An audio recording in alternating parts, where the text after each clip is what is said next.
Hello, everyone, and welcome back to another planetarium show.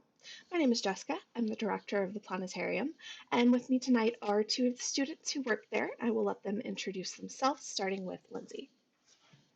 Hi, I'm Lindsay. I'm a physics graduate student at UMD. And I'm Eli. I'm a physics undergraduate student at UMD. So, tonight, as it is the last day of March, which I still can't believe, we are going to do our customary beginning of the month show with What's Up April edition, where we'll take you through all of the celestial events happening this month, and there are a couple of cool ones coming up, and then a few news stories that kind of caught my eye. And yes, you can probably already guess that one of them is an update on Perseverance, because I can't stop talking about it. And we've got some really awesome stuff with the rover and helicopter Ingenuity coming up this month, and I'm excited. All right, so as I get everything switched over, as usual, if you have any questions throughout the show tonight, feel free to leave them down in the comments below. Eli is going to be keeping an eye on that for me and will let me know as those questions pop up. We'll also have time at the end of the show to take your questions as well. So let's get started. And for the first celestial object that we are going to talk about this month is what's happening with the moon. So, of course, throughout the month, the moon goes through its different phases. The first phase that we're going to see this month is the third quarter moon coming up on April 4th. About a week after that, on April 11th, we'll have the new moon phase, which we don't actually see because the side of the moon facing us is not lit up by the sun. Then about a week after that, on April 20th, we will have the first quarter moon, and then on April 26th will be the full moon for the month of April. And this month, the full moon is known as the pink moon. And as exciting as that sounds, I do want to go ahead and get ahead of any bogus articles that are going to come out around this time. This does not mean that the moon is going to be pink in color. That pink association actually comes from the time of year. Since it's spring, when flowers are starting to bloom, a lot of those early spring blossoms are pink in color. And so the spring full moon is the pink moon. The other thing that's exciting about the full moon this month is it is a supermoon. So again, there's probably going to be a lot of overhype about this. The supermoon is when the full moon happens, when the moon is a little bit closer to the Earth. Because the moon's orbit around the Earth is slightly elliptical, sometimes it's a little closer, sometimes it's a little further away. And this month in April, the full moon happens when the moon is closest to the Earth, making the full moon look just a little bit bigger and brighter. Compared to the average full moon, a supermoon is about 7% bigger and about 15% brighter. So not a huge dramatic difference, but it does let us call this the super pink moon, which of course is just a really awesome name for this month's full moon. Now, of course, this does also mean we have the other side of this as well. We can have what's known as a micromoon when the moon is at a full moon when it's the furthest away from us, and you can see it looks a little bit smaller than average in that case. But again, nothing too dramatic there, nothing, I don't know. I don't know what social media is going to come out with for the super pink moon, but just know that's where these words come from, that's what it means, and it's still a awesome event. I mean, who doesn't like seeing the full moon up in the nighttime sky? All right, so moving on from the moon, let's take a look at what the planets are doing. Now, unfortunately, this month we are not going to see all of the planets up in the nighttime sky, or up in the sky at all. Because Mercury and Venus this month are sitting just too close to the sun. We will not be able to see them. They are slowly making their way along their orbit past the sun and will end up back up in the evening sky, probably starting out in May. Venus may take a little bit longer, but Mercury we should come out later in May, and we'll tell you all about that next month. So to start off with, the planets that some of the planets we can see this month are Jupiter and Saturn, which are still hanging out in the early morning sky. Here you can see them around April 7th, right around 6 a.m. for us here in Duluth. But in general, to see these two planets, you want to go out just before sunrise and look to the kind of east-southeast, and you will see them there. Throughout the month, they'll start coming out a little bit earlier and earlier in the morning. So at the beginning of the month, they'll be visible around 6 a.m. for us here in Duluth, and a little bit later at the end of the month, it'll be closer to about 5 a.m. And of course, around April 6th and 7th, the moon is going to be in that same area of sky as well. And so you'll get a nice little kind of clustering of Jupiter, Saturn, and the moon there in the southeastern sky. Also up is Mars, still up in the nighttime sky. Mars is still visible from sunset up to about midnight to 1 a.m., depending on which part of the month we're going to be in. It's going to be out until about 1 a.m. at the beginning of the month and about midnight towards the end of the month. The moon is going to be nearby Mars on April 16th and 17th. And for anyone who happens to be in Asia, I don't know, we have viewers from all over the world.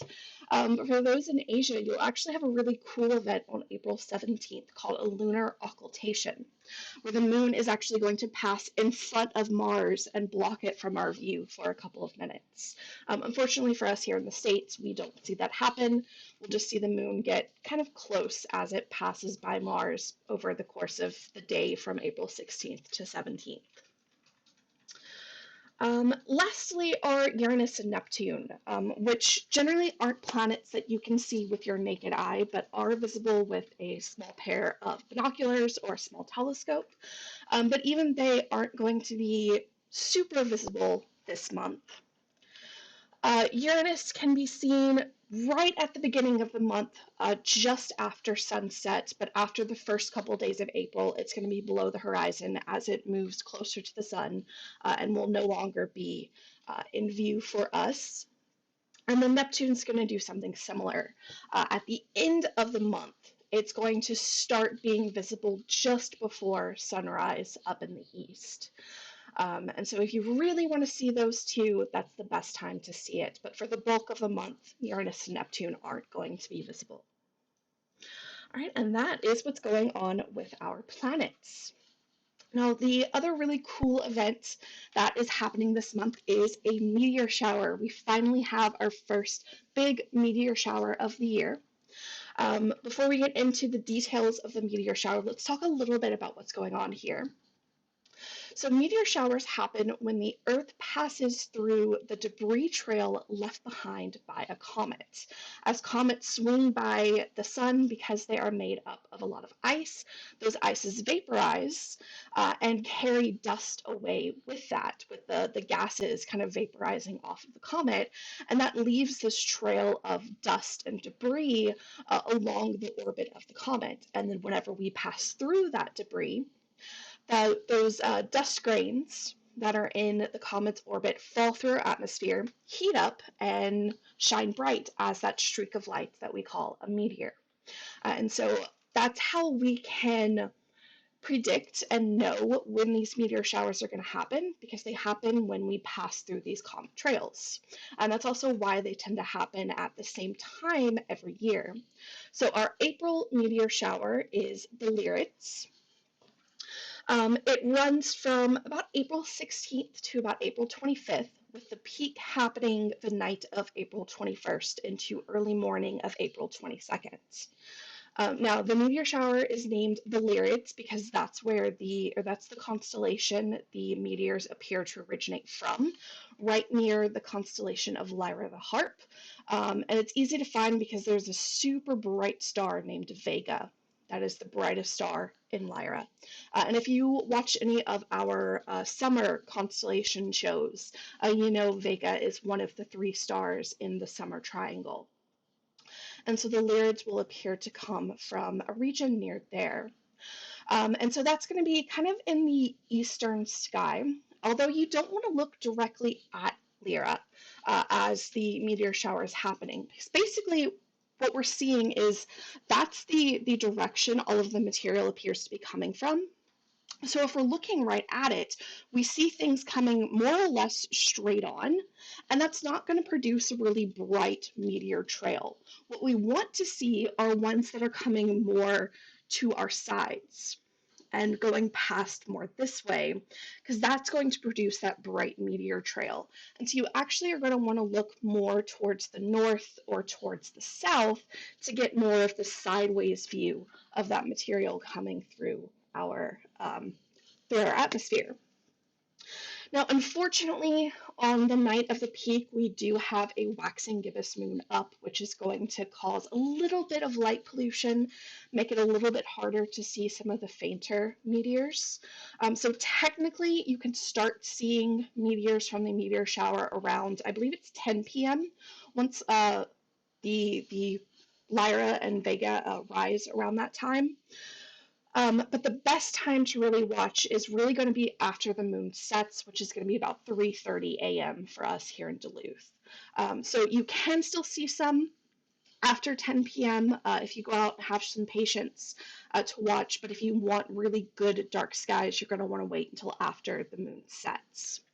Even still, the Lyrids are a pretty moderate meteor shower. They produce anywhere from 10 to 20 meteors per hour, but they have been known to occasionally have a very active display peaking at almost 100 meteors per hour. The problem is we can't predict when that really active burst is going to happen or if it's even going to happen this year. So it's one of those things that we can see a really great display if it does burst in activity. Otherwise, it's more moderate. And yeah, so that's the other cool thing that I learned about the Lyrids is this is the oldest known meteor shower, with the earliest record being from Chinese astronomers who recorded it back in 687 BC. So this is the oldest known meteor shower that we have record of, which is pretty cool. All right, and that is our celestial events happening this month. Oh, I forgot, I started adding International Space Station. So another thing that you can sometimes see up in the sky is the International Space Station as it passes over. You may have seen videos of it that look really cool where you can make out the actual solar panels and the main frame of the International Space Station. But unless you have a pair of binoculars or a telescope, you're not going to see that. It's going to look more like this, where we have just this fast-moving point of light across the sky that'll brighten for a little bit before fading away again. And a general tip to help you discern satellites and the ISS from, say, planes, is planes generally have blinking lights. So if it's moving and blinking, it's a plane. If it's moving and not blinking, it's very likely a satellite like the International Space Station. So for us here in Duluth, we have a couple of good Passovers happening at the beginning of the month. With the date here, this is the time that it's going to happen. And what we can designate as a good is by looking at this brightness, which we call magnitude scale. And this can be a little confusing at first, because with magnitude, the smaller the number, the brighter it is. So in fact, tonight we will have a very bright past at about 8:40, and then in a couple days we'll have another really bright past on April 2nd. Now the information that I'm showing you here is from a website called heavensabove.com, and I have that linked in the video description. And it's a great site that shows you when not just the International Space Station will pass over, but when other satellites as well. And so when you go to it, you can click here to change to your location. And then if, for example, you want to find the ISS, you click on the ISS and it'll show you when it's visible. So here's what I showed you in just a little bit ago. And then we can see kind of mid-month, we don't have anything here in Duluth, but then the ISS comes back towards the end of the month, but it's up pretty early in the morning. So for those of you who are early risers, you have another chance to see it at the end of the month.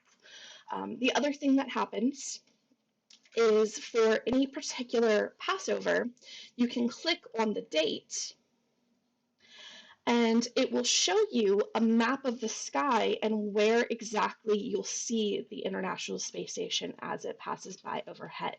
And so this shows you the path that it will take and what times it'll be at those positions in the sky. So it's a really great handy resource if you're interested in checking that out. All right, and I have that information for the one coming up on April 2nd. And so it'll be about 8:40 at night. It'll happen for us here in Duluth, passing decently high over, actually going right past the planet Mars. So that's going to look pretty cool. I hope I can go see that one. All right. And so lastly, we are going to look at a couple of news things that are going on. And of course, the first one that I'm going to talk about is my favorite, Perseverance. What's been happening over the past week, which you can see here, is the helicopter Ingenuity is getting ready to be released from Perseverance. So it started out about mid-month in March with the cover that was protecting Ingenuity being dropped off. Then Perseverance kind of rolled away from that, and Ingenuity, which was stored right up here, started to unfold and lower itself. And as of today, it is fully unfolded. It is ready to be released by Perseverance, which should happen any day now. And this is leading up to its first flight, which could happen as early as April 8th, which is extremely exciting. For those who may not have seen any of our previous shows, may not know what's going on here, this is the first ever flight attempt that we have had on another planet. In theory, we should be able to fly on Mars, but we're not quite sure how well because the atmosphere is quite thin. It's about, I believe, 1% Earth's atmosphere. And so the Ingenuity helicopter is more or less a proof of concept, showing us whether or not it is actually possible to fly through Mars's atmosphere. And so that first test flight is going to be pretty short, at most 30 seconds, and they're hoping to just have Ingenuity hover about 10 feet off the ground to show that it is possible. If that is successful and everything goes well, the Ingenuity team will have about another month or so to experiment, which, let's be honest, is probably going to be a lot of playing with this helicopter on Mars, while Perseverance watches from a safe distance to show images and videos of what Ingenuity is doing. But then after the month is up, Ingenuity is going to be kind of left on its own as Perseverance is going to move on to some of its other science goals that it has. And you can, of course, pretty much guarantee that when this is ready to happen, we will let you know. We will post the information. I'm sure NASA will have a live stream about it. We'll give you all of that information as it becomes available. And then the other thing that I wanted to tell you guys about is actually something happening for us here at the planetarium. We have been working in conjunction with the Chickawauk Museum and Nature Center up at the end of the Gunflint Trail and the Gunflint Trail Historical Society to place an AllSky camera up at Chickawauk. We have it up and running. We have some gorgeous time-lapse videos from our kind of first tests. And this was from back in March 13th. Where during this time lapse, you can see the beautiful aurora that was visible that night. And so we are so excited to have this up and running. We will have a public website available hopefully soon that will show you live views from the camera and previous night's time lapses that occurred. And so we will, of course, let you know when everything is up and ready and live for that. But we're so excited for this project that is finally getting its first light, and excited to see what it's going to show us. All right. Well, that, oops, there we go, is pretty much our highlights for the month of April. Got some great celestial events coming. Got some things to look forward to with perseverance and ingenuity, and our own personal projects that we are excited for as well. Eli, did we end up with any questions? Nope. I will say my connection is not stellar right now, so maybe something's coming through that I'm not seeing. But as far as I can see, no question. Okay. Well, if anyone does have any questions, now is a great time to leave them down in the comments below. And while we wait and see if any questions do come in, I can give you a look at what's coming up over the next week. So on Saturday, we will be doing our April constellation story time, taking you through the stars and constellations that can be seen through the month of April and some of the stories behind those constellations. And then next week, we're going to have kind of a fun themed week around planets and aliens. And so on Wednesday next week, we're going to take you on kind of a tour through how we find planets around other stars and what we have found so far. There's a lot. And then on Saturday, we're going to continue from there and take a look at what it would take for life to possibly be on one of these other worlds that we have found, what we're looking for, and what could maybe be there. Yeah, it's a fun show, a fun topic that we like talking about. But then the other really exciting thing that's coming up is we have some new shirts that are going to be coming out very soon. We have some new designs. We have the cellular distancing that we've had for about the past, I don't know, 6 months, I think, maybe about there. And then we also have this cool Aurora design. We're going to have some just our logo. And we've also got this awesome like retro variant on the Aurora design that our partners at Big Frog that we're working with came up with. So we're going to have this launching very soon. We'll have some a wider variety in sizes, both adult and youth, some color choices, but we're super excited to have these new shirts available very soon. And of course, we will announce once that goes live. All right. Well, I think I'm checking the stream looks to be pretty lagged. I'm wondering if I'm having connection issues. Yeah, I was wondering.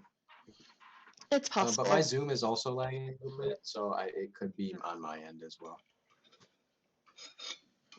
So I'm gonna give it just another minute for the stream to catch up, because it does look like there's a little bit of lag. I think I am having some internet issues tonight.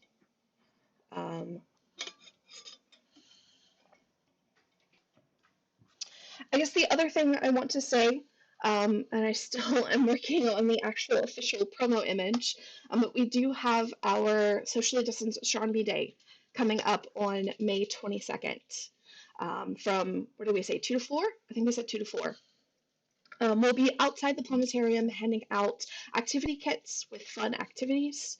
We'll have some demos that you can watch from a safe distance, and some other fun things as well. We have a few ideas that we're still finalizing, but we'll have all of that information out to you very, very soon. But if you're interested, definitely save the date, May 22nd. Come out and see us. Hopefully we should have beautiful weather by then and have a lot of fun celebrating astronomy outside the planetarium. All right.